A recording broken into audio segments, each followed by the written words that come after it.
Dressed in a nightgown and robe, 36-year-old Alice Hewling lies dead. Kostreba moves upstairs to look for her children. When I got to the top of the steps, I could see that there was a lot of blood and tissue and hair splattered against the wall, the far wall. He follows a trail of shell casings to the second floor. There he finds 3 of the Hewling children, 16-year-old Susie, 13-year-old Wayne, and 12-year-old Patty. Each had been shotgunned to death. The officer presses on to the bedroom of the one child who survived, Billy Hewling. The sleeping bag was laying on that bed, and you could see 2 gunshot holes actually in the mattress and the pillow. And Billy had said that the guy had shot twice at him and had missed both times because he had kind of slid down inside a sleeping bag. As morning comes, a team of investigators arrives to scour the scene for clues. They search the house and find nothing but shell casings. They follow tracks in the snow, but none lead to a killer. Here in Stearns County, Minnesota, the Hewling massacre is a crime unlike any before or since. Its horror indelibly etched in the mind of a young deputy. By Patty's bed, there was a dresser. On that dresser, there was a stack of clothing. And obviously what she had done is she had gotten her clothes out the night before she went to bed. And I had placed them there to put on in the morning. And I knew that that's what she was going to do. She had plans to get up in the morning and go to school, get dressed and go to school, and it didn't happen. And she didn't have a chance. The only chance she had was to cover up her head before she got shot. And I guess that's something that'll be with me the rest of my life.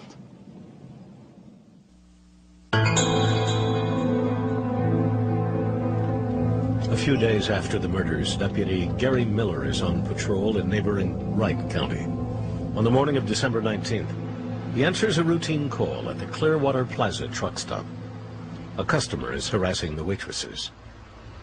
Before approaching the individual, Miller runs a quick check on his car.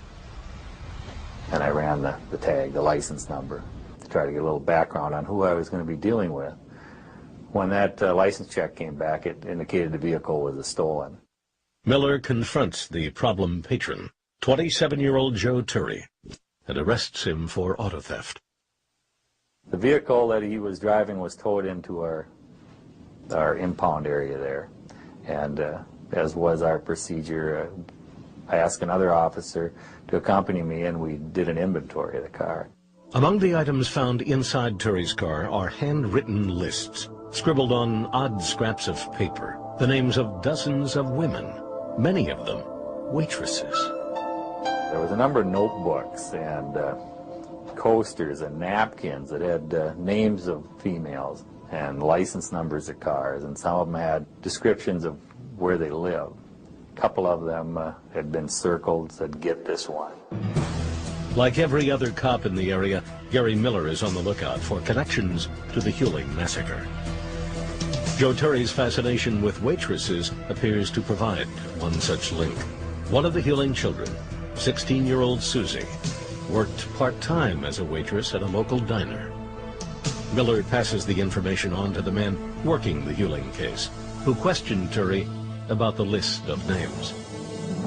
Let's see, one other item we laid out there, a little brown diary, names and addresses and stuff in it. Is that yours? What does that got to do with anything? Well, that's what I'm asking you. Maybe the most 10 most wanted guy. No, no. Then I'm just trying to find out if this little diary, if that was yours, or if it was in the car when you took the car, or. What does it got to do with anything? Well, maybe nothing. It doesn't. In other words, it's yours, you know. Yeah, it's mine. He was kind of a drifter. He wasn't able to hold a job very long. And since he really didn't have a place to live, he spent a lot of time in restaurants and truck stops and those sorts of places. And he said that he was trying to find a girlfriend. And so he would write down descriptions of potential girlfriends.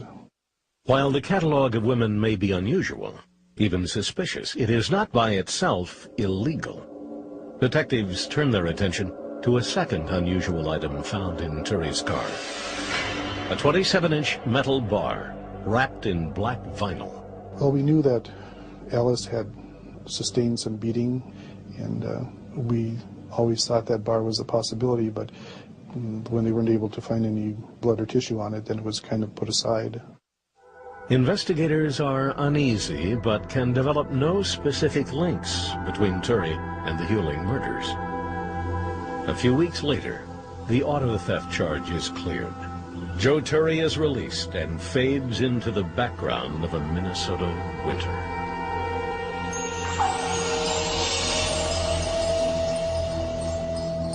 What do you understand we're going to try to do today, if you wouldn't mind telling me? 11 days after the murder of his family, 11-year-old Billy Hewling undergoes hypnosis in hopes of recalling some clue to the killer's identity. I thought I heard a shot,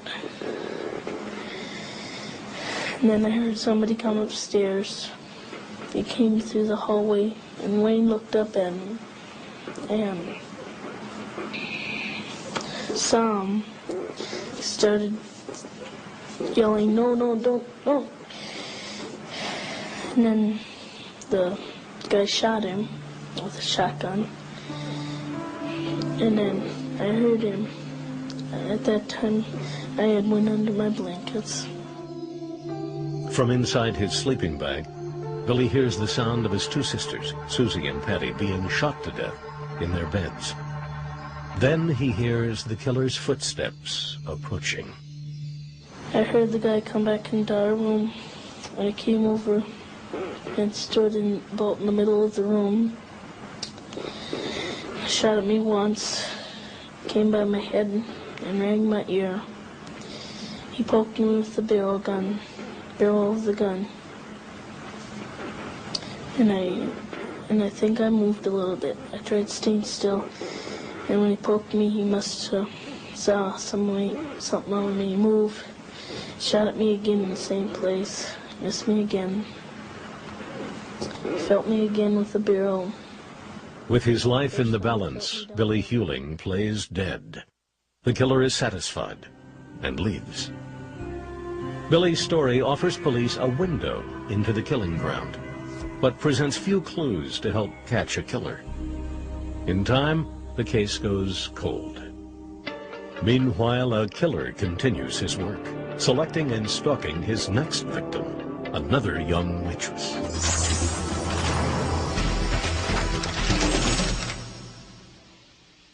December 1978, 10 days before Christmas.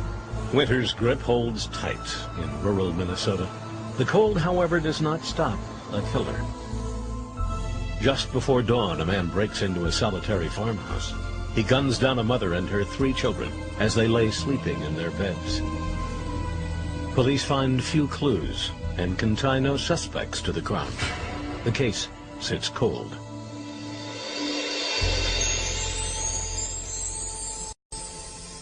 "5 months later, and 95 miles away, winter is but a memory, and the town of Afton, Minnesota relishes its first taste of spring. The day unfolds like most others for Fran Wollenhaus. By mid-afternoon, she finishes her errands and heads for home. So I drove in the driveway, which was a long driveway, and I saw Marlis's car. Marlis is Fran's 18-year-old daughter. She's a month away from graduating high school and works part-time as a waitress. I opened the door to the lower level on the side of the house, and I called Marcy, and she didn't answer. A few more steps and Fran is in the study. It is here that she finds her daughter. She was sitting upright against the little school desk that I had when I was in 3rd grade, and she was totally covered in blood. Marlis Wollenhaus is barely alive. Fran calls the police. And all I did was hold her to me until the police came.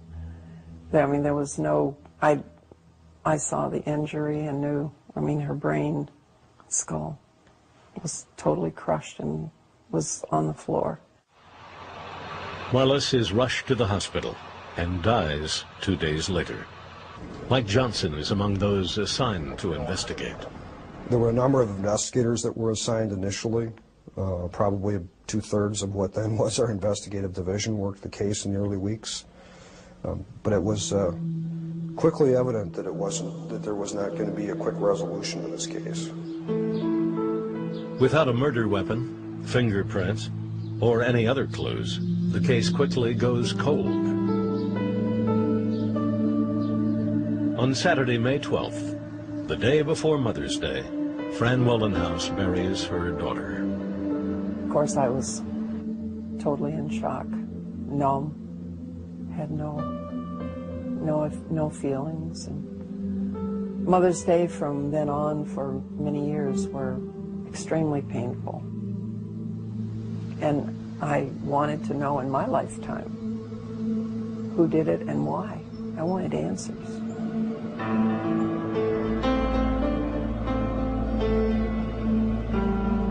A chilly night, more than a year after the murder of Marlis Wollenhaus, a young waitress clears the last of her tables and clocks out. It's about 9 o'clock when 19-year-old Diane Edwards walks north along Roberts Road. She's just 3 blocks from home when a brown station wagon drives up over the sidewalk and an unidentified man forces her into the car. 5 people witness the abduction and call police. A search ensues, but there will be no trace of Diane Edwards found for weeks.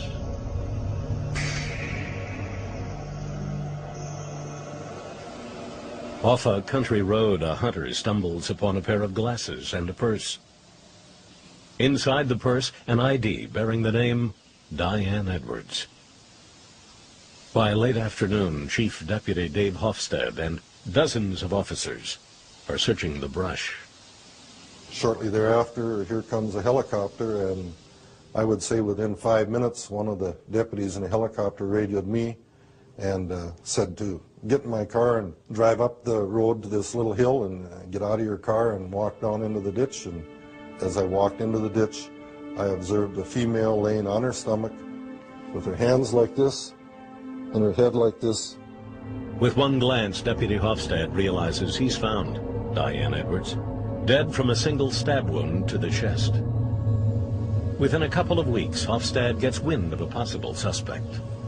In Minneapolis, police have a man in custody on charges of kidnap and rape in a case unrelated to the Edwards homicide. The suspect's name is Joseph Turry, the same Joseph Turry once suspected but never charged in the 1978 murder of Alice Hewling and 3 of her children. Police get a warrant and search Turry's garage, looking for clues that might link him to the Edwards killing. They found spiral notebooks with pages of names of girls. 2 years earlier, a similar collection of women's names and numbers was found in Joe Turry's possession, but could not be linked to the Hewling murders. This time, however, Turry's notes offer much more. Diane Edwards' name and the number to the restaurant where she worked are found in a notebook inside Joe Turry's garage. Hofstad believes he might have found Diane Edwards' killer and travels to Minneapolis to question Turry. He played with you. I mean, I think he was good at trying to think he could manipulate you and lead you all over and not go anywhere. He never ever said anything when we talked to him up there that you could come down on, but when you walked out of there, you really had a feeling this is the right trail. For the second time in 2 years, Joe Turry's name tops a list of murder suspects. And for a second time, investigators are stymied by a lack of evidence against him. As the darkness of winter once again descends upon Minnesota, the Diane Edwards homicide case joins the Hewling murders and the Marlis Wollenhaus murder in the cold files.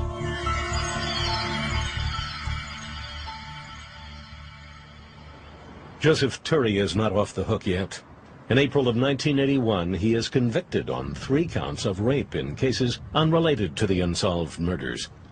With his convictions, he's looking at least 30 years behind bars.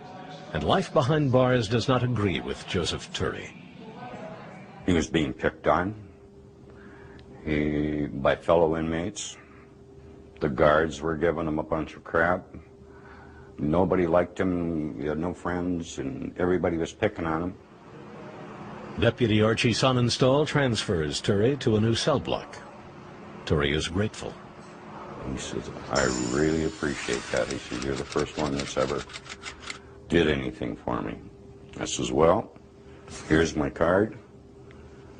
If you have any further problems, give me a call. 2 weeks later, Joe Turry uses that card. This time, he's looking for a transfer out of jail altogether. We got into a conversation about his cooperating with authorities, and did I feel that they would cooperate back with him if he needed some psychiatric help, et cetera, et cetera, et cetera.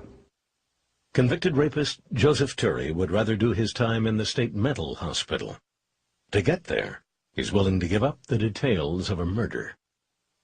Basically, in so many words, Joe would clean up the Diane Edwards homicide. Sonnenstall relays Turry's overture to prosecutors investigating the Edwards case.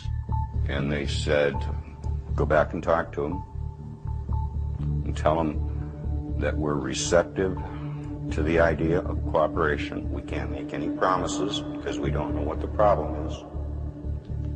But we'd be receptive to his cooperation. You have the right to remain silent. When we come back, Joe Turry begins to talk about waitresses, rape, and murder. Anything you say will be used in court as evidence against you. 2 waitresses dead in Minnesota. A third also murdered, along with her family. 3 cold cases with one man in common. His name is Joseph Turry, and cold case detectives suspect he might be a serial killer, stalking waitresses at work and killing them at his leisure. Unfortunately, investigators have no evidence to work against the suspect. That is, until Turry pulls a 30-year prison stretch for 3 unrelated crimes and suddenly wants to talk. In Minnesota, Hennepin County Jail is not the easiest place for a convicted rapist to do time. Joe Turry has been locked up here for almost 7 months when he decides to cut a deal. Turry offers to trade a murder confession for a bed in the state mental hospital.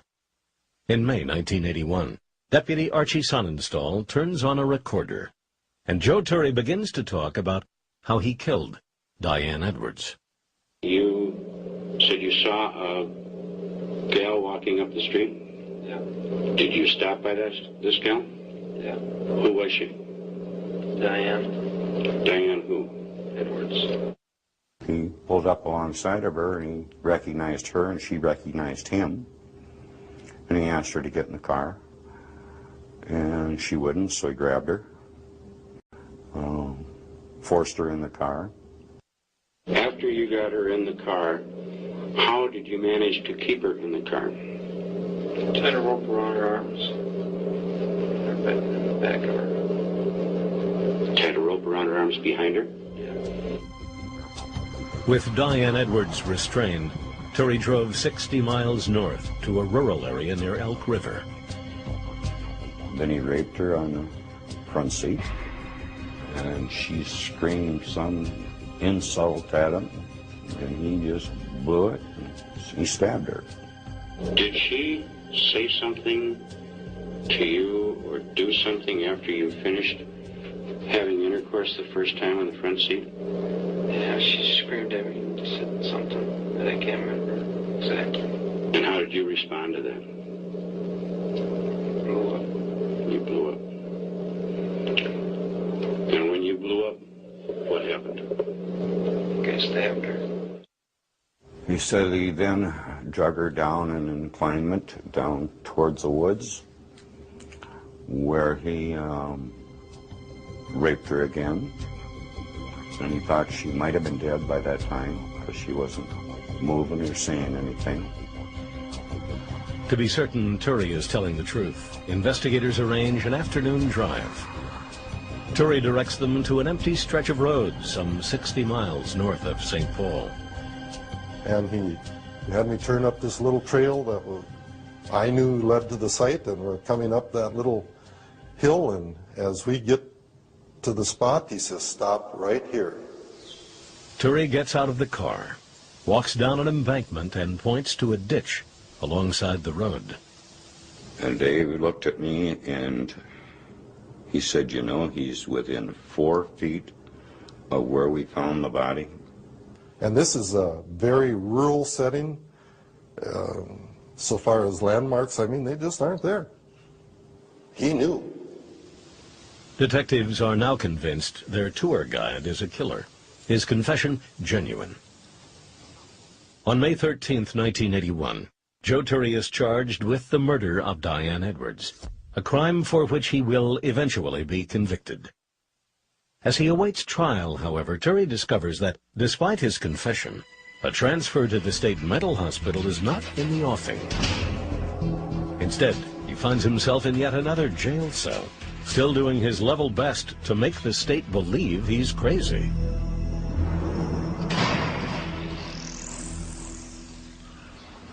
Toby Krominga has spent a lifetime drifting in and out of prisons. In December 1981, he finds himself incarcerated in a county lockup in Elk River, Minnesota. It's here that he meets his new cellmate, Joseph Donald Turry. Well, right off the bat, after the jailer locked the door, he told me what the rules were going to be. And I was in a foul mood anyway, and I told him, kiss off. So he stood up, and then we started swinging on each other. After the initial fireworks, the two men settle into a friendlier relationship, and Toby Krominga begins to learn about his cellmate. Well, we played cards, we played checkers. He was waiting trial on Diane Edwards, and he talked a little bit about that. With a guilty verdict all but certain in the case of Diane Edwards, Joe Turry is once again looking for a way around doing hard time. Well, that's when he came up with the idea of being nuts. He wanted to write a letter to the judge, you know, and so I said, sure, we'll write a letter to the judge, you know, whatever you want to write. Joe Turry dictates. Toby Krominga writes 2 letters detailing 2 more killings. The first relates to the murder of waitress Susie Hewling. I asked her to go out, and she said that her mother wouldn't let her date. So I followed her mother around for a while. We actually went over to the mother's house and told the mother he wanted to date her daughter. And she told him, call him a pervert, told him to get the hell out. The letter goes on to describe Turry's revenge. I got to thinking about Mrs. Hewling calling me a pervert. I got real pissed, so I drove back to the Hewling house. I grabbed her by the hair and I told her that before she died, she would go through more physical and mental pain than she has ever gone through in her life. I then went upstairs. By this time, I was really going crazy. I shot 2 girls and a boy in the head. Details of the killings fill 4 handwritten pages. I didn't believe it. I thought, well, even if he didn't do it, you write a letter like this, they still think he was nuts.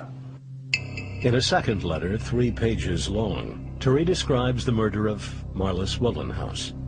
The letter reads, I freaked and hit her 3 or 4 times in the head with the hatchet. I heard the dog going crazy upstairs, so I left in a hurry.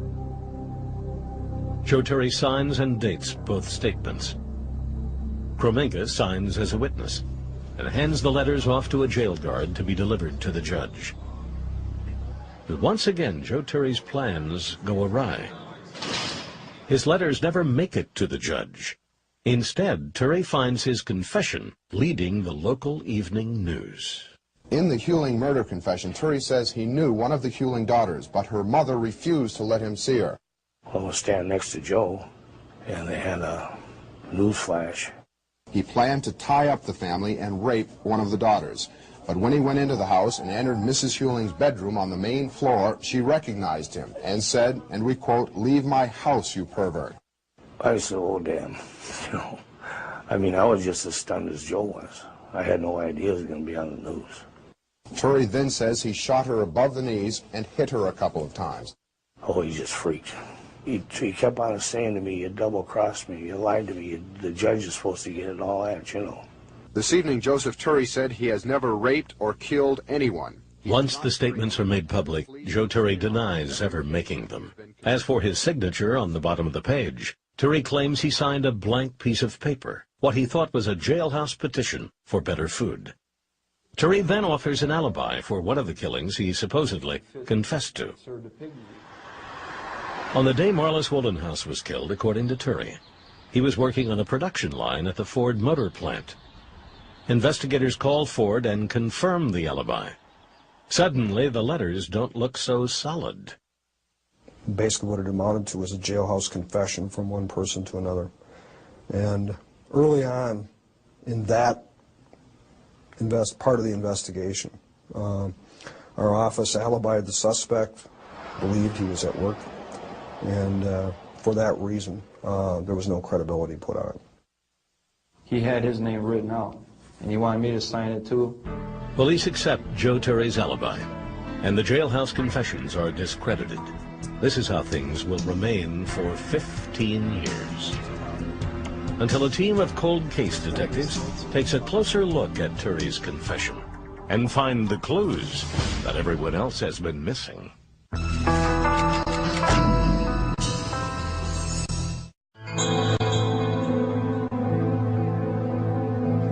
This is Minnesota's Bureau of Criminal Apprehension. In a single office on the second floor, a select few take on the cases all others have given up, the cold cases. In 1996, the agents dig into a file that has haunted them, the murder of 18-year-old Marlis Wohlenhaus. The trouble is, it's not a good case for cold case. We didn't have any evidence. The only really strong thing was the victim. And by that means is the entire small community, everybody in the world out there wants this. They all knew her. I mean, it's one of those cases that just kept crying, saying, please pick me up again. Special Agents Everett Doolittle and Randy Stricker begin by re-evaluating all the players in the case, including one-time suspect Joe Turry, now serving a life stretch for the murder of Diane Edwards. And I met with the investigators, and they said, no, we cleared him. Turry was at work at the time of the murder and couldn't have done it. And that's been said all along. 15 years earlier, detectives had placed a phone call to officials from the Ford Motor Company who told them Joe Turry was working at one of their plants at the time Marlis Wohlenhaus was killed. Cold case detectives are not satisfied with the verbal confirmation. They ask Ford to locate the actual time card for the day in question.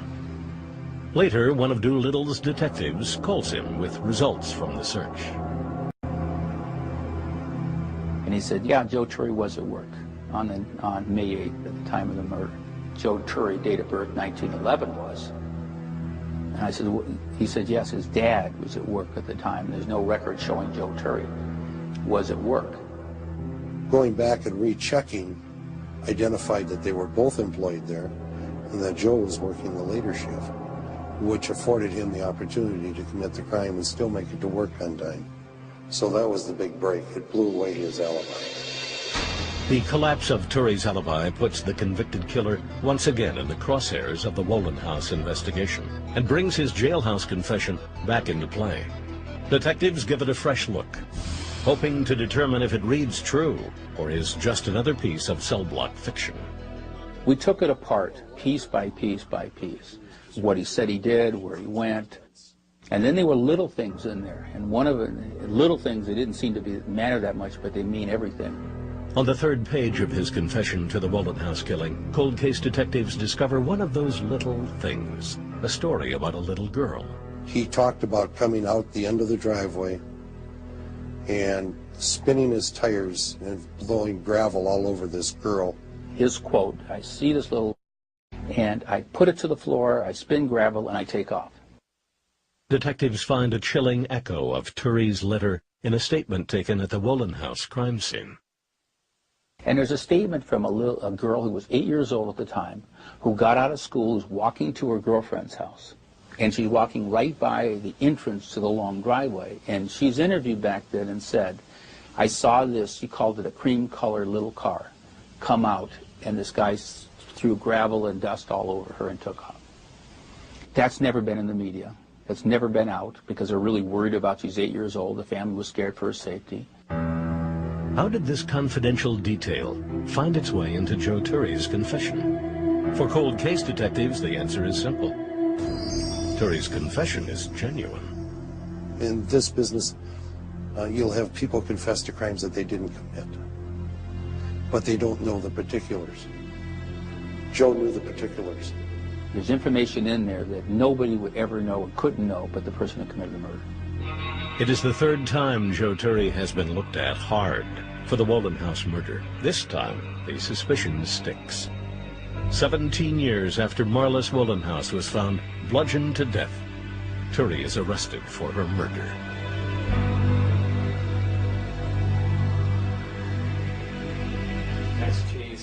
John Fristic is given the task of prosecuting Turry for the Wolinhouse murder.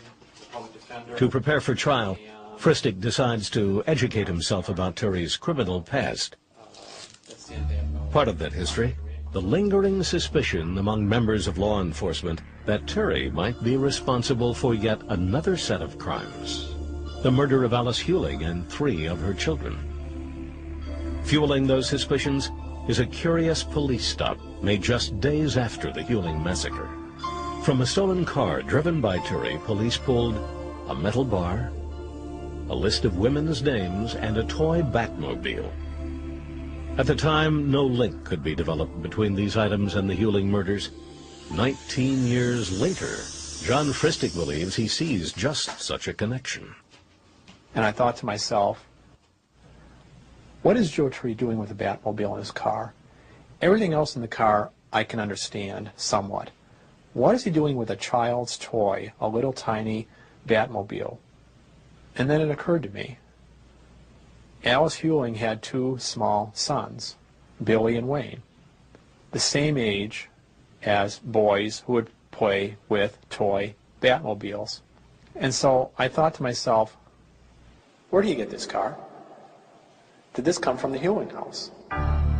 To answer that question, John Fristic must first track down the one person who might know. Shot at me again in the same place. Missed me again. The sole survivor and only witness to the killings, Billy Huling.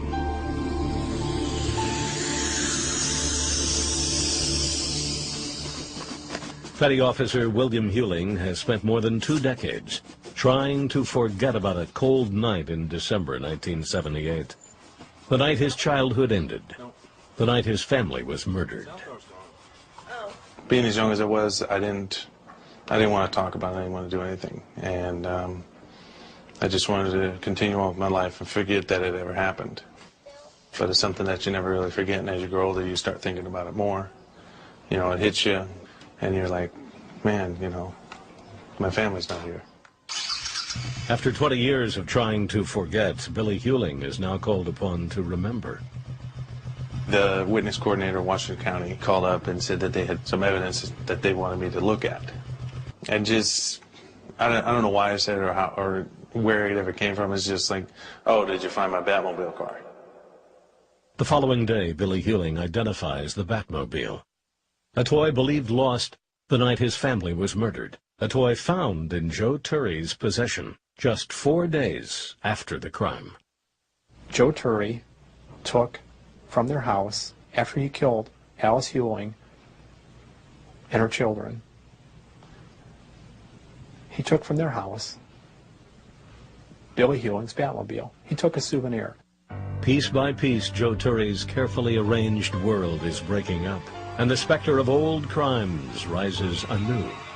Up next, cold case detectives return to the county evidence locker. Just a few feet away from Billy Huling's Batmobile, they find the final clues that will undo Turry altogether.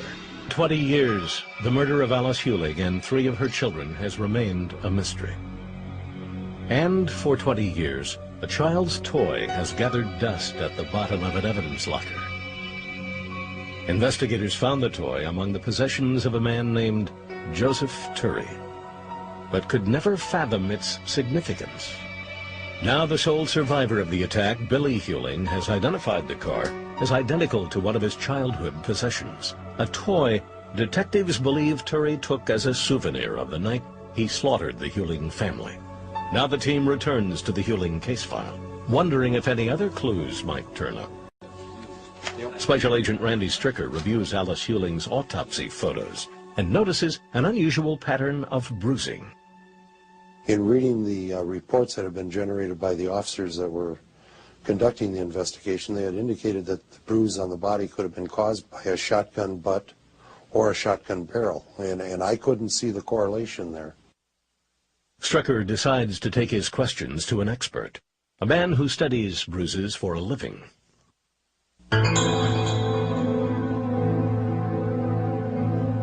Dr. Michael McGee is a medical examiner and forensic pathologist, a specialist in the field of pattern injury recognition.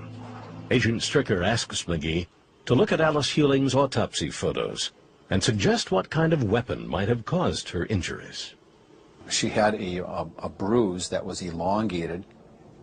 It looked like it almost had a cylindrical or tubular appearance. The bruise has a distinct upper border and lower border, and in the midst of it are small punctate areas of hemorrhage, suggesting to me that whatever object had struck her was long, probably metal, had a rounded edge, and had a series of circular to oval-shaped depressions cut into it. At least that's what I told the BCA they should be looking for. Playing a long shot, Randy Stricker reviews physical evidence pulled from Joe Terry's stolen car in 1978, hoping to find just such an item. The one piece that really stood out in my mind was the pipe, because of looking at the photographs of Alice Hewling and looking at what appeared to be a pattern injury on her right breast area. I wanted to look at the pipe. They left it for me to look at. I measured it, compared it to the autopsy photos, compared it to the autopsy measurements, and based on that, I told them, I think this is it. When Dr. McGee has photos of the bruise and bar enlarged, the connection becomes clear. So you can see the edge of the bar matches the edge here. The edge of the bar matches the edge here. The small holes present in the surface of the wrapping match the small focal areas of bruising and abrasion on the surface of the body. The strap in the middle of the bar that holds the wrapping in place can be seen as this blanch mark running down the course. So when the bar impacted the body, it imprinted this pattern of the bar, strap, and the holes on the body, causing a reverse image. Dr. McGee's testimony is the final link in a chain of physical and circumstantial evidence tying the Hewling murders to Joe Terry, and Joe Terry to yet another set of charges for murder.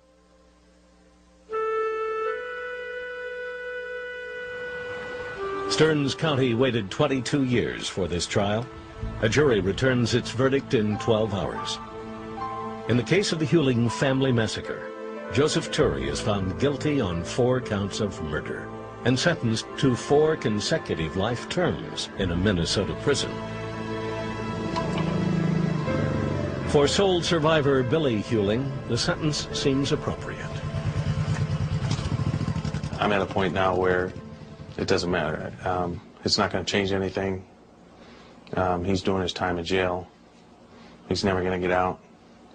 I'm happy with that. I can live with that. 20 years ago, no, that probably wouldn't be enough. I think justice is a very important part of the healing process.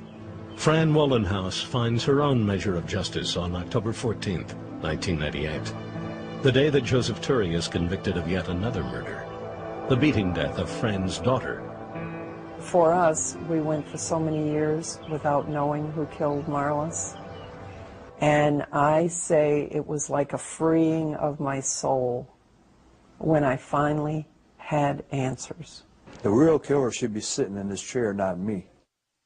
Justice, it seems, brings comfort to everyone, save the man behind bars, a man who says he is wrongly convicted. No, they ain't got no evidence on me. They ain't got none. Just all circumstantial stuff that they manipulate to make me look bad. Like I said, they can indict a ham sandwich in this state. Joe Turry is serving 6 consecutive life sentences here at the penitentiary in Stillwater. And while there is no death penalty in Minnesota, sometimes a de facto sentence is imposed inside the walls of a prison. Joe Turry nearly met such a fate when a fellow inmate drove a laundry hook nearly into his brain. The convicted killer survived and now seeks the compassion of society. But I can't get no justice because I'm a poor man. I ain't got no lawyer, ain't got no family to stick up for me. That's why I'm locked up. And I ain't got nobody. The investigators who put Joe Turry behind bars suggest he deserves no such grace. He explained to me one day, Joe Turry quote, "It's not my fault. All women are nothing but whores. And everyone has ruined my life. They broke my heart." I mean, he was looking for a relationship that never happened. He thought he would, somehow he's going to date one of these girls, what he called it, and they'd fall in love. And it never happened. He was very angry. Joe's a very, very sick individual. He has no remorse for his deeds. He just does not belong in society. He belongs exactly where he is.